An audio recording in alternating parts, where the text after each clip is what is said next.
My sister said just close family and used my card for $6,500. So I ended her wedding funds, locked my card, and forced them to pay themselves in public. My name is Evan. I'm 30, oldest kid, default driver, backup plan, the one who knows where the tax folders are. I work in accounts payable for a mid-size manufacturer. My superpower is clicking reconcile and actually meaning it. I live in a small apartment over a bakery, so mornings smell like bread and the rent goes up like clockwork. I meal prep on Sundays. I keep a spreadsheet named Everything because it is. My sister Chloe is 27. She's our mom's favorite in a way polite people pretend isn't real. She's loud, shiny, and good at asking for things in a tone that makes no feel like betrayal. Her fiancé Drew sells luxury cars and calls everyone boss. He says family is everything when he wants a favor. My mom Grace is anxious and kind and terrible with money. She saves birthday bags like they're heirlooms and says we'll figure it out when there's a bill in her hand and tears in her eyes. I'm the one who figures it out. 2 weeks ago, Chloe got engaged.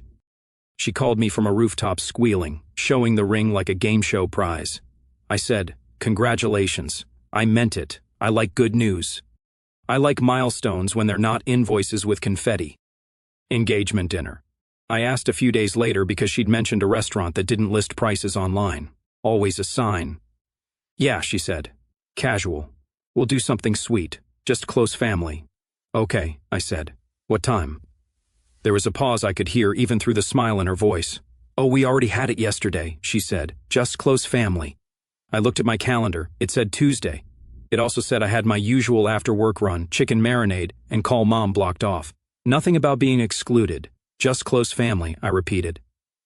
She said. It was small, intimate. You know how mom gets. I stared at the dent in my coffee table from the time I tried to assemble a bookshelf alone and misjudged a bolt. How do you lose your place in your own family quietly? 1 RS, 5th P, at a time, apparently. "Got it," I said. My voice sounded fine. It didn't feel fine. "You're not mad, right?" Chloe asked, the way people ask as a command. "No," I lied. "Congrats again." She launched into a monologue about centerpiece ideas and a hashtag. I listened until my ears burst. I pictured my mom at a long table, worrying the napkin between her fingers, saying, "My baby," about Chloe while I diced onions in my kitchen for future me. "Okay," I said when she finally took a breath. "I have to get back to work." "Love you," she said, hanging up fast like she ticked off a task. I sat there for a full minute watching the cursor blink. Then I texted my mom, "How was dinner?" She sent back 3 heart emojis and a photo of a tiramisu with a sparkler. Chloe's hand, the ring, the sparkle. No, Evan. I let my phone face down itself on the table. I turned the chicken. I ran my miles. I slept badly. My dreams were loud rooms where I'd forgotten a password and everyone laughed. I didn't bring up money. I didn't bring up anything. I shoved the sting where I keep the other small ones. Then a few days later, my phone lit up with Chloe's name in all caps. "Evan," she blurted when I answered. "The card didn't go through. Did you forget to pay the bill?" I stood in my kitchen staring at the faucet I installed crooked. I heard myself say a sentence I'd said 100 quieter times. "Didn't I warn you?" Here's the part people skip and then wonder why the ending feels mean. It's not mean, it's math. We grew up in a 2-bedroom with pastel walls and overdraft fees. Mom worked retail. Dad left when I was 8, moved 2 states over, and sends holiday texts like he's a brand. "Proud of you, champ," he writes. Unsure what he's proud of. Chloe arrived with hair bows and a laugh that bought her extra time on every rule. By 15, I was the one who knew the login. I balanced the budget on a notebook page while Mom paced. "They charge you for being poor," she said once. Looking at the overdraft fee, I started making lists. Lists turn into spreadsheets. Spreadsheets turn into habits. I learned to make soup that lasts 3 days. I learned to call the electric company and ask for a payment plan without crying. Chloe learned different things. She learned that if she said, "Please, Mommy," doors opened. At 16, she borrowed my debit card to buy a prom dress to try. The return didn't happen. I ate ramen and told myself it was fine. At 19, she failed a class and asked me to pay the retake fee because I don't want to disappoint Mom.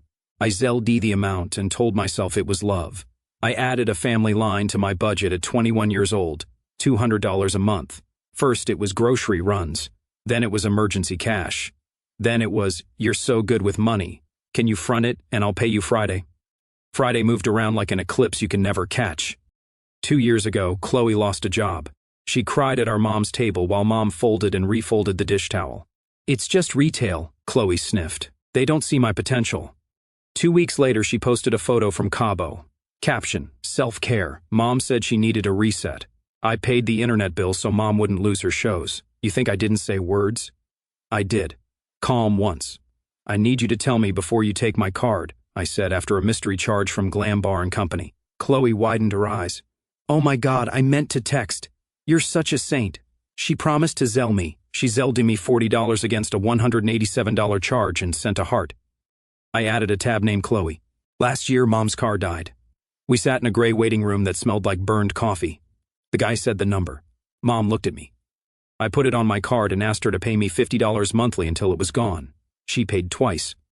Then Chloe needed a little help with a deposit for a new apartment. I'll pay you back when my tax refund hits, she said. The refund hit. My phone didn't. When Chloe met Drew, the math got louder. He came to Thanksgiving with a monologue about sales quotas and a watch that paid for itself in the story. He called me Money Man and said we should invest together. I said no, and he laughed like I told a joke. They took Mom out for dinner at places with white tablecloths and posted photos with captions like "Family is wealth." I got the bill for Mom's dental work with no insurance discount applied. I paid it and ate leftover turkey for a week. When the engagement happened, I expected the glitter. I did not expect to get downgraded from family in the same breath as "we're all in this together." But you don't become not close family overnight. It's a steady demotion disguised as, "it's just easier this way." It's being the one who's always available until they need a better photo. After the just close family dinner news, I opened my spreadsheet to the tab named Chloe. I scrolled. There was the prom dress, the retake fee, the internet bill, the dental thing, the deposit, the quick borrow for lashes. You can't see the ring with busted lashes. Fuck, it's tomorrow. The total sat at the bottom like a weight on a fishing line. I closed the tab. Then came the call you heard the end of. The card didn't go through, Chloe said, breathless. Did you forget to pay the bill? I took a breath. For what? I asked, even though I knew. The deposit for the venue, she said. They were processing it from the dinner event manager. It's under your card on file. What card on file? I said. She huffed. The one you gave for the engagement dinner. Duh. There it was. The part one didn't say yet. A week before, Chloe sent a breathless text. Evan, can you front the engagement dinner? Just a hold. We'll Zelle you right after. I said, send me the invoice. I'll pay the restaurant directly. She sent me a PDF. I called the restaurant. The manager sounded polished. We can put your card on file to secure the private room, she said. Final payment due night of. I said, okay. I did the adult thing. I didn't go to the dinner. Just close family. Now the same manager had used the card to process a deposit for the actual wedding venue. Chloe had called it a hold. It wasn't. I told you, I said, keeping my voice level. No more charges on my card without my yes. Chloe's tone got sharp. Don't be dramatic. It's just a deposit. You'll get it back after the wedding. Who signed the contract? I asked. Drew did, she said, with your card. That's not how weddings or cards work, I said. She sniffed. The manager said it was fine. She said you were a gentleman. I am not a card on legs, I said. Can you stop making this about you? Chloe snapped. We're trying to build a family here. A few days later, she called again. Different tone now, panic. The card didn't go through, she said. Did you forget to pay the bill? I stared at my spreadsheet. I paid my bill 2 days early like I always do. The decline wasn't about my payment, it was about a new setting I'd added after the engagement dinner. No charges over $500 without text approval. I told Chloe I did that. She called me controlling. I told her it would save both of us. Didn't I warn you? I said, not unkind. She exhaled like I'd slapped her. So, you're just going to embarrass me in front of the venue? The manager is saying we have to bring a new card by 5 o'clock or we lose our date. Then bring a new card by 5 o'clock, I said. Mom said you'd help, she said softer, reaching for the usual door. I have been helping for 10 years, I said. This is me stopping the bleeding. By sundown, my phone had 12 missed calls from Chloe, 3 voicemails from Mom, 1 text from Drew. If you mess this up for us, you're dead to me. I screenshotted that and put it in a folder called Save. Mom's voicemails were all the same melody in different keys. She's crying. Can't you just? I know she should have asked, but she's fragile. Family helps family. I started to type a long reply. I deleted it. I wrote 5 sentences instead. I'll pay what I agreed to pay, not what I didn't. I'm not the emergency contact for your wedding. Stop using my card without permission. Any vendor with my card on file needs to remove it today. If you want help, ask with numbers and a plan. I sent it to both of them. Then I set my phone face down and washed dishes for 30 minutes like it was a hobby. The next morning, Chloe posted a story. A black screen with white text. Imagine having a brother who doesn't care about your joy. There were 47 crying emojis and one tag at Drew Drive Slux. I didn't reply. Drew posted a boomerang of champagne popping. Caption, haters don't win. I counted to 10. It didn't work. I went for a run instead. By lunch, the venue manager called me directly. Hi, Evan, she said cheerfully. We're just reconfirming the card for the $6,500 engagement dinner balance and the $4,000 wedding deposit. I closed my eyes. Remove my card from anything related to the wedding, I said. I did not authorize that. As for the dinner, I authorized a hold for the room, not the open bar and fireworks or whatever else got added. It looks like packages were uprated, she said delicately. Congratulations to your sister. Remove my card, I said again. Please. Today. There was a pause then. Understood. I hung up and called my bank. I removed Chloe as an authorized user. Old mistake. I set a spending alert to text me if anything squeaked through. I emailed myself a checklist. Cards, vendors, conversations. It felt like making a firebreak. And because people escalate when the ATM turns into a person, they escalated. That night, Mom invited me to talk it out over spaghetti. When I arrived, Chloe and Drew were there with a laptop open to a wedding spreadsheet. It had tabs like mine, but the numbers were fantasy. The top said total $48,700. The column tagged Evan was basically a wish list. You're labeled partner in love, Chloe said, as if that softened the math. It's just numbers, Ev. It's just numbers, I repeated. Cool. Then you'll understand when I move zeros. Drew leaned back, smirking. We know you're a details guy, he said. We need that energy. What you need, I said, is a budget. Mom wrung her hands. Let's be nice, she whispered. I am being nice, I said. This is the nice version. Chloe threw up her hands. Fine. If you won't help, we'll ask Dad. Great, I said. Tell him it's for just close family. She flinched. Mom said my name like a warning. I shut my mouth. The next day, I made an appointment with myself. Step 1. Stop invisible bleeding.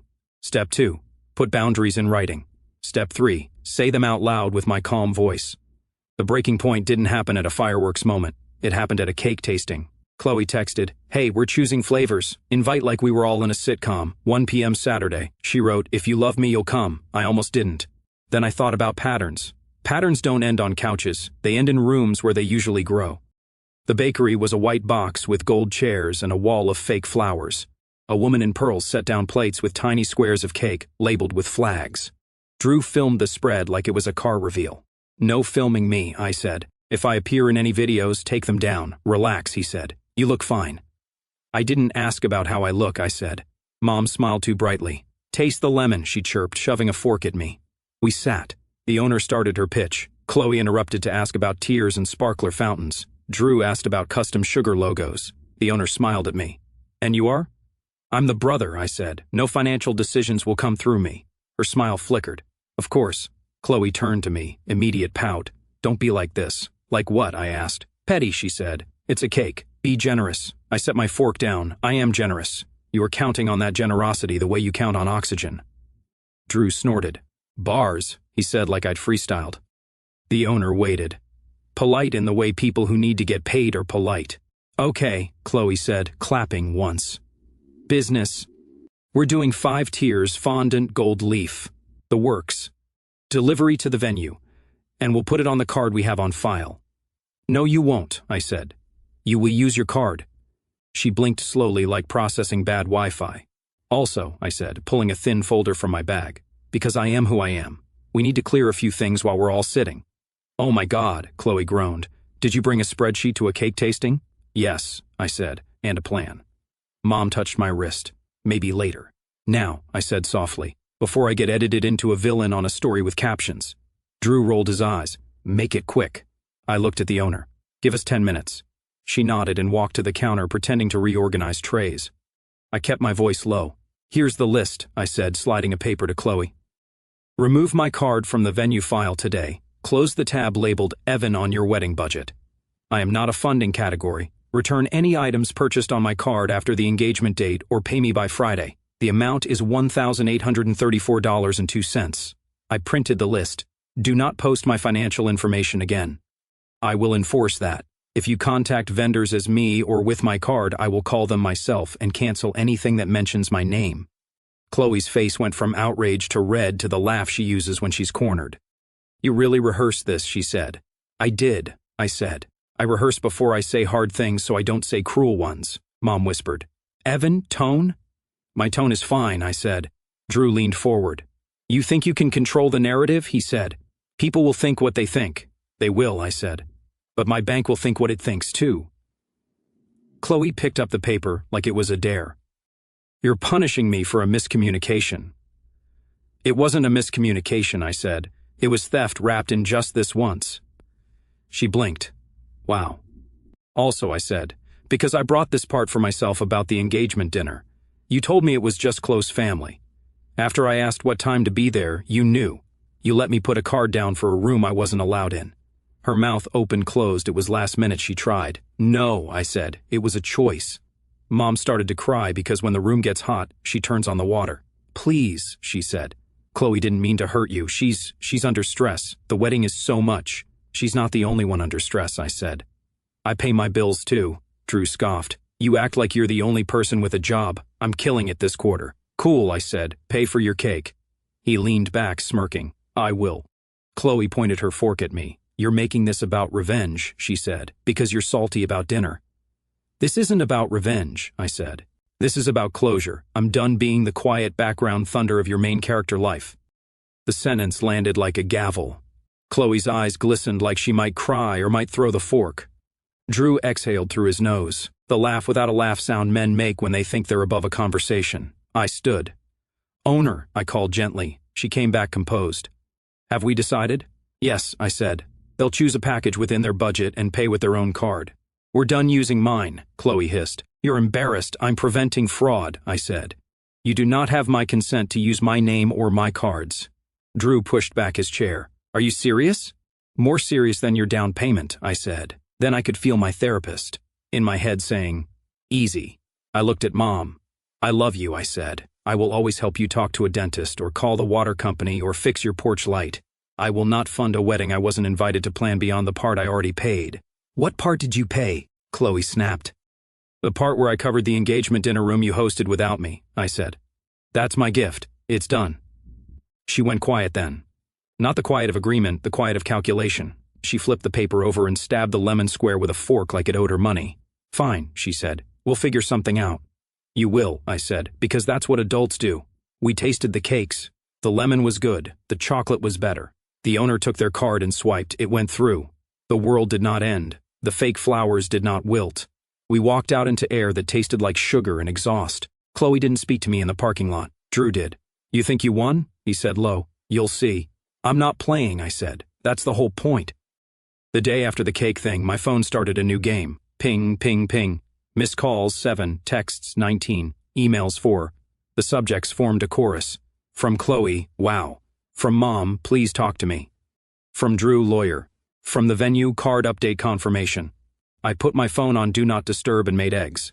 I ate them standing up because sitting felt like therapy and I didn't book that hour. At 10:02 a.m., Chloe posted, When your own brother tries to sabotage your wedding, toxic. The comments were ruthless in a way that didn't make me feel better. Strangers wrote scripts with me as villain or hero. The truth was boring. I turned off a faucet and people who were used to running it were mad. By noon, Mom had called 10 times. I answered on 11. Hi, I said. She was crying already. I don't recognize you, she said. You're so cold. I'm not cold, I said. I'm done bleeding. Words like that, she whispered. They make you hard. Numbers make me clear, I said.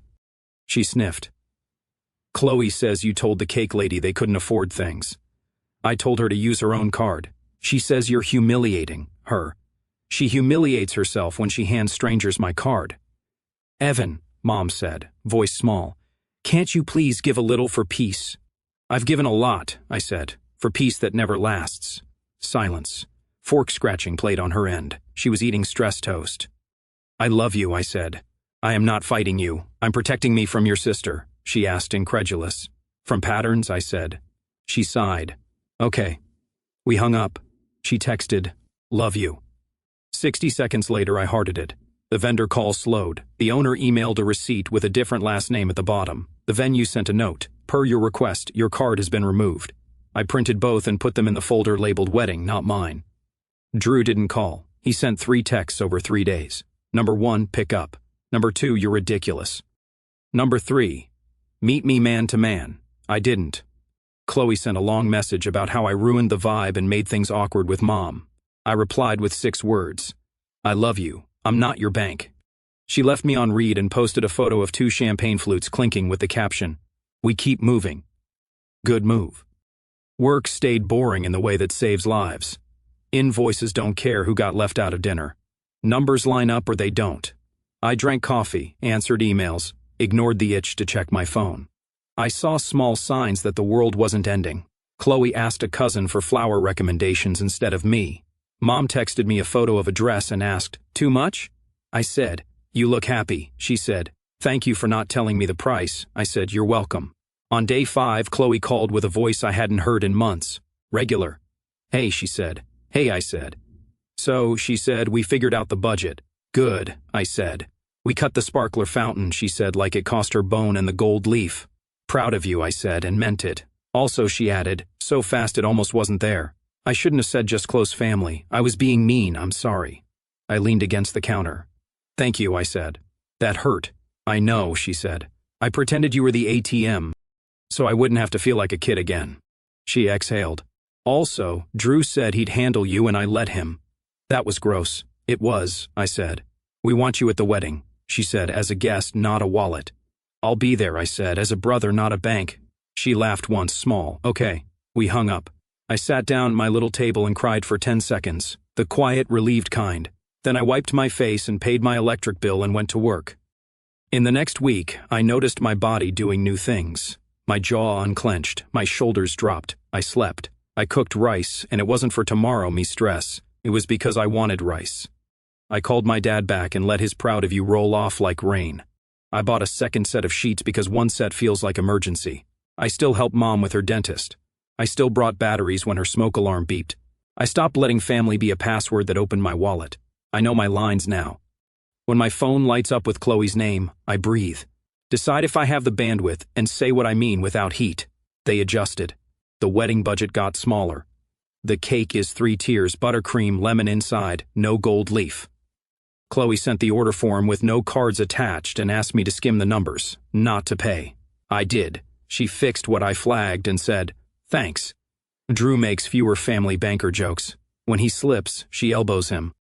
Mom handled the disconnect notice by herself, then cried from pride over casserole. Progress looks like that, quiet, ordinary. I don't apologize for counting. I don't hand out my card just for a hold. I don't accept just close family from people who use family like a coupon. I'll show up to the wedding as a guest, bring a gift I chose, hug my mom when the music's too loud, and leave when speeches start turning into invoices. If you're the Evan in your family, try this. I love you. I'm not your bank. Say it calm. Say it twice. The ones who love you will adjust. The ones who loved your wallet will find another wallet. No revenge, just closure. Looking back on it all, I feel a strange mix of relief and quiet sadness, like finally exhaling after holding my breath for years, only to realize how long I'd been doing it. For so long, I told myself that being the reliable one was just who I was, that love meant stepping in without being asked, that keeping the peace was worth the slow erosion of my own boundaries. Every time I covered a bill or fronted cash, I swallowed the resentment and called it generosity. I convinced myself it made me the bigger person, the steady one, the good son and brother. But deep down, it hurt. It hurt to watch Chloe shine while I dimmed myself to keep the lights on for everyone else. It hurt to be the safety net that never got thanked, only expected. When she said just close family and left me out of that dinner, something cracked open. It wasn't just the exclusion. It was the realization that I'd been demoted in my own story without ever being told. I felt small, disposable, like the brother who exists in spreadsheets and emergency contacts, not in photos or celebrations. That sting sat in my chest for days, heavy and familiar. Then came the $6,500 charge, the lies about just a hold, the assumption that my card, and by extension I, would always be available. In that moment, anger flared, yes, but beneath it was exhaustion. Pure, bone-deep exhaustion from a decade of being the unpaid sponsor of everyone else's life. Locking the card, forcing them to face the consequences in real time, in public. It wasn't cruelty, it was survival. It was me finally choosing myself after years of choosing them. The hardest part was the fallout. Mom's tears. Chloe's public posts painting me as the villain. Drew's threats for a few days, I wondered if I'd gone too far, if protecting my finances meant losing my family. I felt guilty, cold, like the hard person Mom accused me of becoming. But then Chloe apologized, small, imperfect, but real. And something shifted. I realized boundaries don't have to mean burning bridges, they can just mean building stronger ones. Now, months later, I feel lighter. My bank account isn't a family expense line anymore, and strangely, neither am I. I sleep better. I laugh easier. I still love them, fiercely, but it's a cleaner love, one that doesn't require me to disappear into their needs. I'm not angry anymore. I'm proud. Proud that I finally spoke up. Proud that I proved to myself I matter too. If you've ever been the Evan in your family, know this. Saying no isn't betrayal. It's balance. And on the other side of that scary, necessary no is a version of yourself who breathes easier, stands taller, and still has plenty of love to give. Just on your own terms.